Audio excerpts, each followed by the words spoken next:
evening, I'm Cathy Gravitt. And I'm Brian Tria. In the headlines, Charleston bar patrons were surprised last week in a citywide raid on local taverns. And it looks like an increase for Charleston's water rates. Leanne Roth will talk with Eastern President Stanley Reeves and Janetta Jones. Jacqueline O'Reilly has the EIU News. David Ward takes a look at sports, and Darren Reeser has the markets on News Scan 51.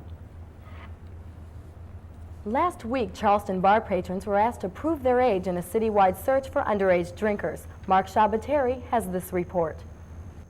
Last Thursday night, Mayor Murray Choate upheld a campaign promise to curb underage drinking in Charleston by initiating a raid on 9 of Charleston's bars.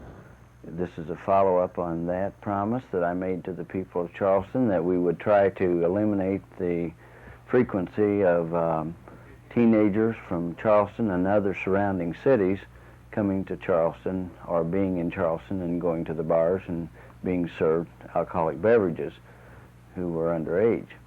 39 patrons were charged with illegal possession of alcohol. 5 of those charged were under the age of 18.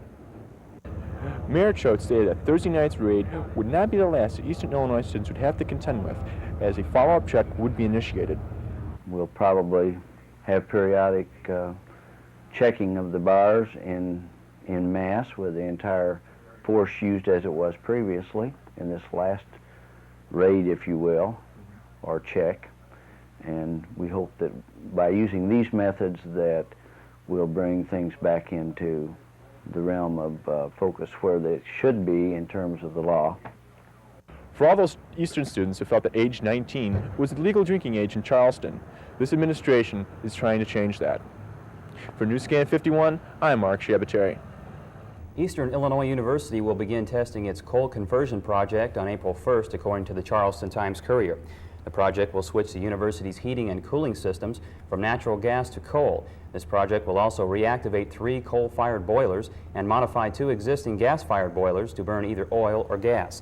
The bid for coal with sulfur content less than 3% was awarded to the Ziegler Coal Company at $34.65 per ton.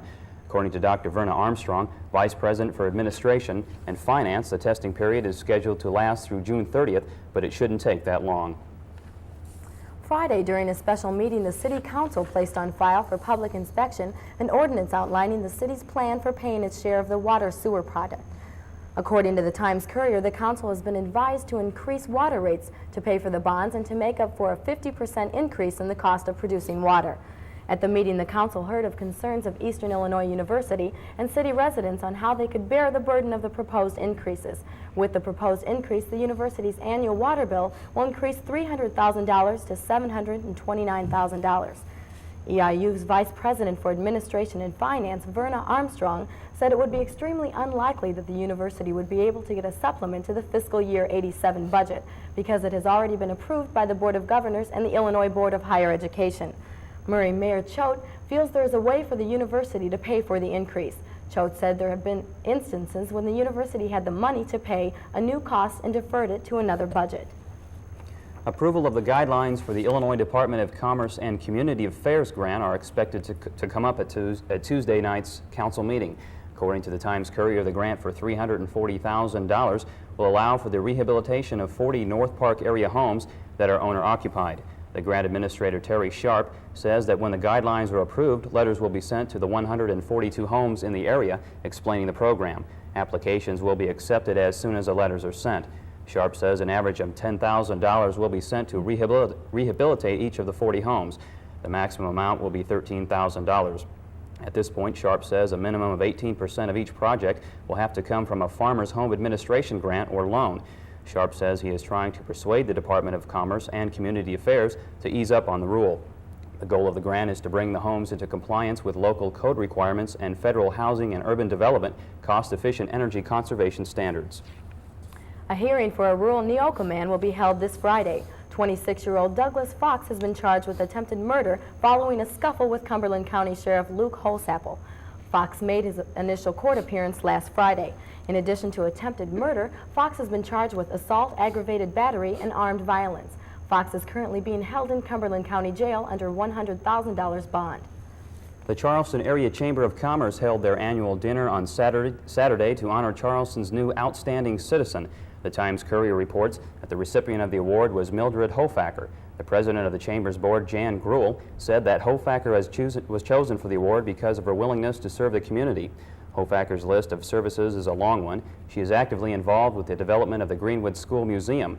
Currently, Hofacker is chairing the Historical Society's Museum Committee, which is in charge of the Greenwood School activities. She also handles publicity and the organizing of exhibits on display at the museum. All in all, Ms. Hofacker contributes annually over 450 hours of community service. Construction of a new facility for Mooney Ford is underway in Charleston. Tim McDaniel, general manager of Mooney Ford, says the new store will be located at Routes 16 and 130, just a short distance from the present location. Mooney Ford president Norman Mooney had purchased the small gas station and lot from previous owner Bob Hickman a year and a half ago. When Hickman sold out, Mooney Ford tore down the gas station and began operations out of a small building on the lot. The new store is presently being constructed where the gas station used to be. Store manager Joe Hughes expects the grand reopening by mid-March.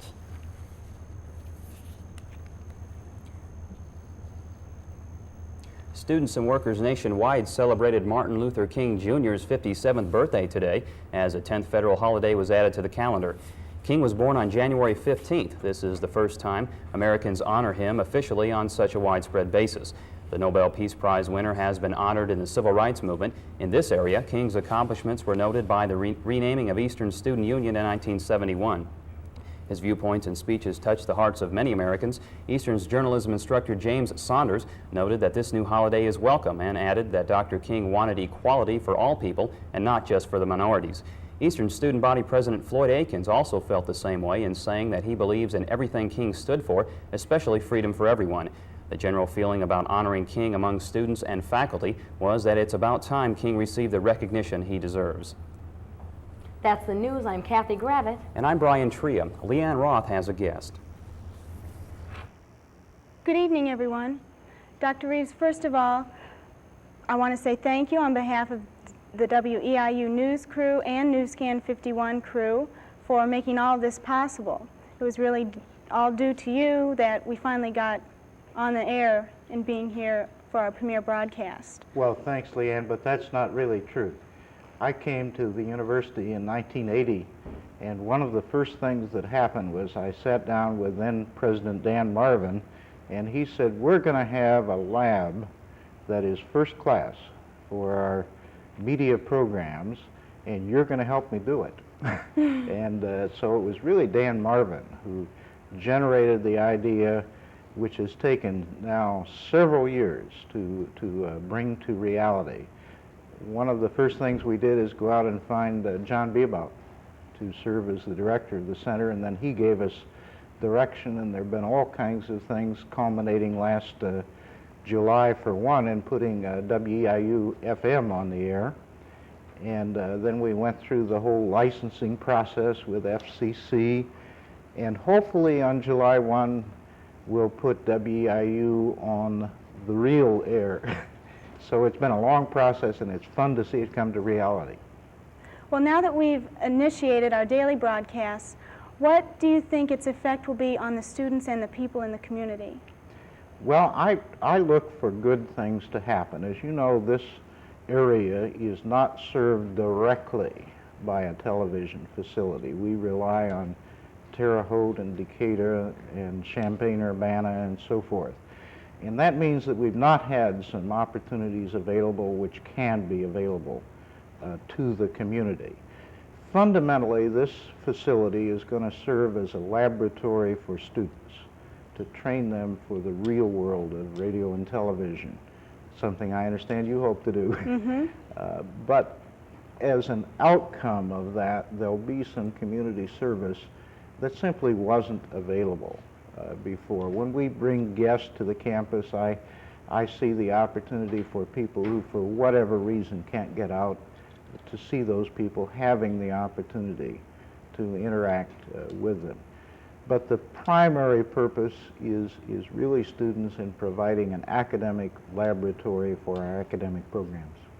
What are some of the other results that you hope to see happen with the Radio Television Center? Well, I'm not a very good source. I'm an old, I worked my way through college as a student announcer on the campus radio station. We didn't have television in those old days. And I saw some good things happen in terms of the interaction between the university and the community. And that's the kind of thing I hope can happen with this facility, quite apart from providing students that essential laboratory to complement their education or complete their education. I see some opportunities for the campus and the community to become involved in a dialogue, and that's what, after all, that's what the media is all about. And we simply can't do that if we're not operating a kind of a state-of-the-art facility. I think we've got that now. We get that last step completed of putting the station actually on the air. That will be even better. Well, thank you, Dr. Reeves. We'll certainly do our best. News from EIU is next as News Scan 51 continues.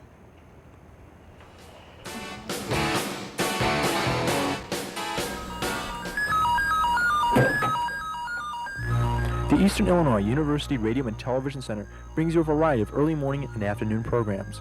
Monday through Fridays, you can start your day at 6 a.m. with Financial News Network, a comprehensive up-to-the-minute news, data, and information network. BizNet, the American Business Network, airs at 8 a.m. with Ask Washington, the program that allows you to phone in dialogue with opinion leaders on subjects you want to ask about. At 1 p.m., we broadcast lighter entertainment on our daily film classic series. Today's movie is Three Broadway Girls, a 1932 broad-humored classic starring Joan Blondell portraying a gold digger in pursuit of a husband. The movie was originally titled The Greeks Had a Word for Them. I understand you have some information for us on the Outstanding Senior Award. Yes, I do. The time has come again. The Union Board is currently reviewing nominations for the Outstanding Senior Award. The award is given annually to a senior who has made outstanding contributions to the university through activities such as blood drives and student leadership, and through participation in extracurricular activities. Community projects, campus employment, and academic excellence are also considered. About 15 nominations were submitted during the fall semester by faculty members and students. Seniors who are nominated must submit a resume by January 24th. The winner will be announced during Celebration Weekend in April. How to Profit from Marketing, an EIU Community Business Assistance Center program will be held from 9 a.m. to 4 p.m. Friday, February 7th in the Effingham Room of the Student Union. The program will be co-sponsored by the Small Business Administration and the Charleston Area Chamber of Commerce. Topics include targeting market selection, location decisions, profitable pricing strategies, and anticipating competition. A $55 fee is required. For further information, contact the College of Business at 581-3526. Eastern's Counseling Center will present Super Learning, a seminar on increasing your learning capacity, Wednesday, January 22nd. The seminar will be in the Union Tuscola Room at noon. Dr. Bob Saltmarsh from the Department of Educational Psychology will lead the program. The Wednesday program is open to the public. The Constitution exam will be given in the afternoon and evening on Thursday, February 6th in the Grand Ballroom. You must register in person at the Testing Services Office in the Student Services Building. Don't forget your EIU student ID card and the $2 fee. The deadline for registration is January 30th.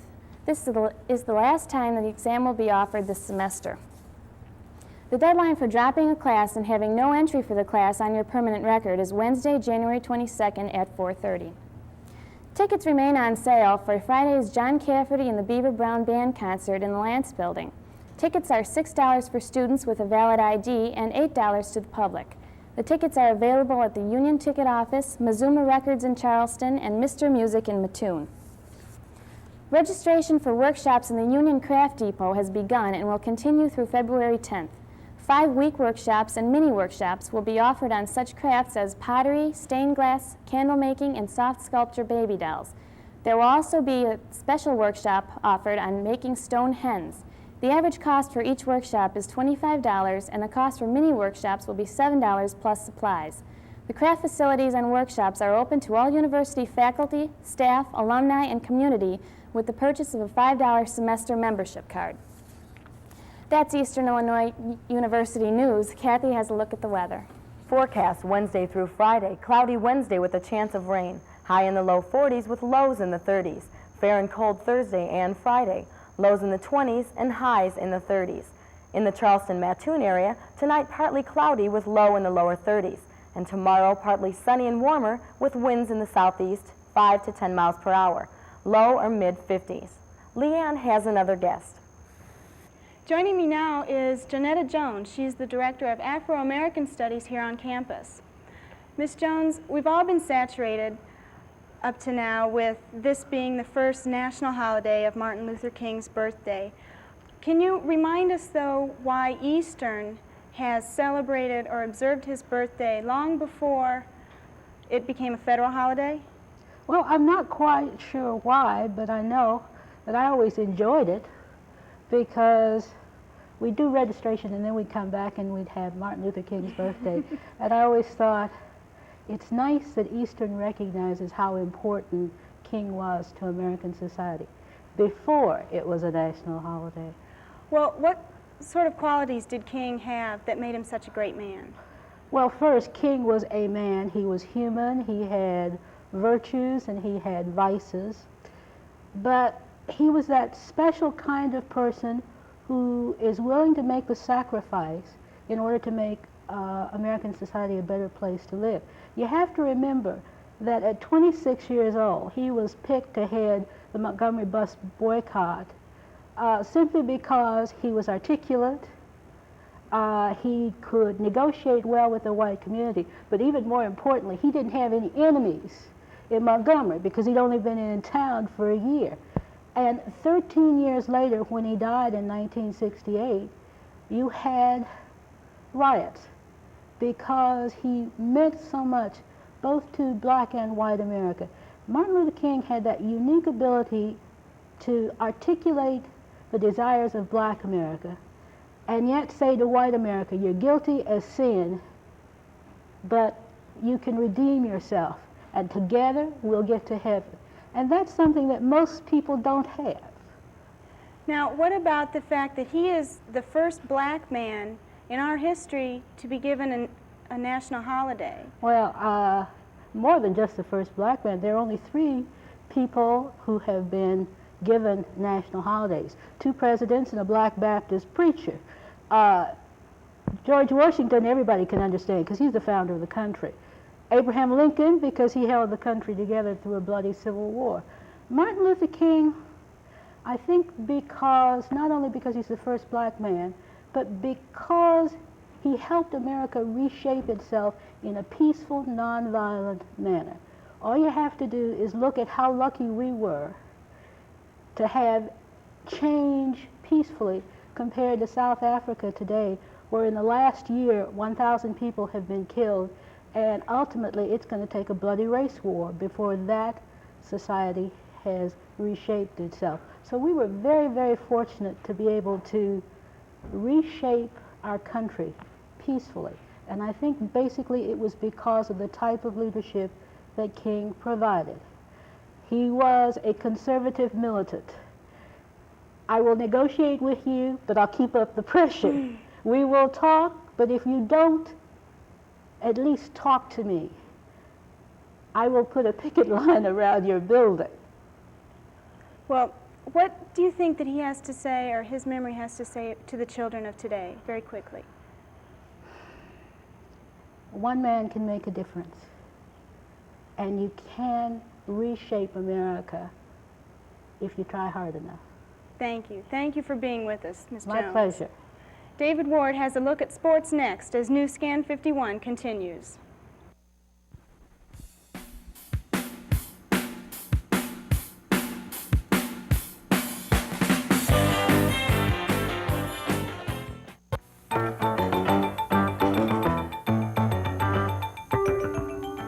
Sit back and spend a relaxing evening with the Eastern Illinois University Radio and Television Center.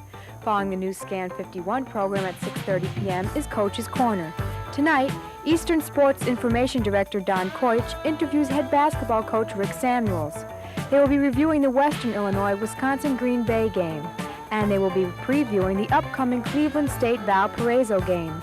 Stay tuned till 7 p.m. for EIU Connection. Dr. Doug Bach talks this week with journalism professor Max Sharp and speech communication professor Ken Bino about EIU's new news program, News Scan 51. Our film classic series begins at 7:30 p.m. Today's movie is the 1932 classic, Three Broadway Girls. At 9:30 p.m., today's News Scan 51 program will be rebroadcast. We will wrap up our daily programming at 10 p.m. with the Financial News Network sports program. Eastern had a pretty easy win Saturday night against Wisconsin Green Bay. Well, it was an easy win, but I think it was a very productive one. Other than that, it was a big weekend for Eastern basketball teams. First, in Lance Gym Saturday night, the men's team rolled over inexperienced Wisconsin Green Bay 77-52. The Panthers were led by Kevin Duckworth's 20 points. John Collins added 14 and extended his double-figure scoring streak to 36 consecutive games. Doug Crook chipped in 10, and the Panthers' defense held the Phoenix to 15 points in the first half, on their way to building a 20-point halftime lead. The 15 points is the lowest any team has ever scored in Lance Gym history. Norm Evans notched his name in the record books by grabbing 6 steals from the Wisconsin Green Bay guards. Eastern coach Rick Samuels says his team played well. I thought it was a good effort on our part. It was a tough time for us to play. We'd come off an emotional game with Western Illinois last Monday, and it's a big week for us. The Southwest Missouri game on Monday and Cleveland State games loom as big games for us, but we got good leadership out of our seniors. They've led us all year long. They came out and played hard and got some of the things done early in the game that we needed to get done to establish that we could do some things on offense and that we took control of the game early. Eastern is now 3-0 in the Association of Mid-Continent Universities Conference and improved to 11-4 on the season. Wisconsin dropped to 1-3 in the conference and 2-12 overall. Tonight, Eastern travels to Springfield, Missouri to take on the Southwest Missouri Bears. Southwest has won 14 straight at home, including 7 in a row this season. Samuels says the Bears' motion offense could cause some problems. It's always a tough place for us to play. Southwest plays a special kind of basketball, and that will present some problems to us. They play the 5-man motion. It's going to mean that we'll have to get out on the floor and cover some people. Eastern has yet to win one in Springfield. Bears are 1-1 in the conference and 11-3 overall. Tip-off is at 7:30. The Lady Panthers were victorious for the 11th time this season Saturday afternoon as they got by Western 69-63. Playing without starters Cheryl Bonsett and Sue Hine, Eastern dug themselves into a hole early as they trailed 33-22 at intermission. But the Lady Panthers regrouped to chalk up their third win in conference play. Eastern is 11-4 overall and 3-2 in the Gateway Conference. The Lady Panthers were led by Pat Hamilton's 17 points. Melanie Hatfield and Ann Brown added 12 apiece. In other basketball action over the weekend, the Lakeland College men's basketball team and Tim Swan set school scoring records. Swan hit 42 points in Friday's rout of Blackhawk East. The Lakers' were 119-95 victory also was a team record. Swan hit 21 of 26. The Laker forward came back Saturday night and popped in 28 in an 85-73 win over the Monmouth College junior varsity. Lakeland's record now stands at 10-9. Tomorrow night, Lakeland will take on nationally ranked Kankakee in the Laker Fieldhouse beginning at 7:30. The Lady Lakers face the Kankakee women's team at 5:30. The Eastern's men's and women's track team had a successful weekend as well. The women took first place and the men captured a second place finish. Eastern hosted the Triangular at Lance Fieldhouse. The women's team tallied 81 points on their way to an impressive victory over Indiana State's 57 points and Southeastern Missouri's 34, while the men's team finished second behind Southeast Missouri's men's team. Parkland College finished in third place. Eastern's men's team is at home again this weekend and will host Southwest Missouri, Western Illinois, DePaul, and Northeast Missouri. You're up to date with the news from the world of sports. I'm David Ward. Darren Reeser has a look at business and farm markets. At the close of the Chicago Board of Trade today, March wheat was $3.25, down .02 1/4. May went for $2.90 1/4, down a half. March corn was $2.49 1/4, and May went for $2.52 3/4, up 1/2. March oats were $1.33 1/2, unchanged. May oats were $1.33 1/2, down a half. And finally, soybeans for January were $5.41 1/2, up .08 1/2, and March soybeans went for $5.47, up .07 1/2. A University of Missouri agricultural economist says that without federal government's help, about 10% of the nation's farmers may go out of business in the next 5 years. Abner Womack says severe financial pressures are affecting about 30% of the nation's farmers, and in his words, unless we get across the board attention for credit problems, we're going to lose about half of those. Womack heads the policy analysis section of the Food and Agriculture Policy Research Institute, a joint effort by Missouri and Iowa State universities. Here are the closing Dow Jones averages. The Dow Jones Industrial closed down 7.57 at 1529.13. Transportations were down 0.83 at 715.13. Utilities were down 0.41 at 172.34. And 65 stocks were down 2.18 at 612.84. Caterpillar Tractor Company reported today it earned a profit of $198 million in fiscal 1985, halting 3 straight years of deficits that totaled nearly $1 billion. The world's leading manufacturer of heavy construction equipment said the profit, equal to a little better than $2 a share of common stock, came on gross sales of $6.73 billion. That's a look at the markets. I'm Darren Reeser. Cathy Gravitt has a final story. How could 2 normal, healthy, and sensible kids give up television and video games for a year? Well, it's easy when the lure is a $500 bet with mom and dad, says 10-year-old Tracy Krause and her 12-year-old brother Tom. The youngsters from the Chicago suburb of Fox Lake surprised their parents by giving up TV and video games for a whole year, but they may not have gotten the point. Both say they'll use their $500 to buy TV sets. A year ago, the Krause kids were self-confessed TV addicts who spent 6 or 7 days glued to the tube. What did they do in their year of abstinence? The kids said they got reacquainted with their family, took up piano, and found a whole new world outside the tube. That's the News Scan 51. Stay tuned for Coach's Corner coming up next.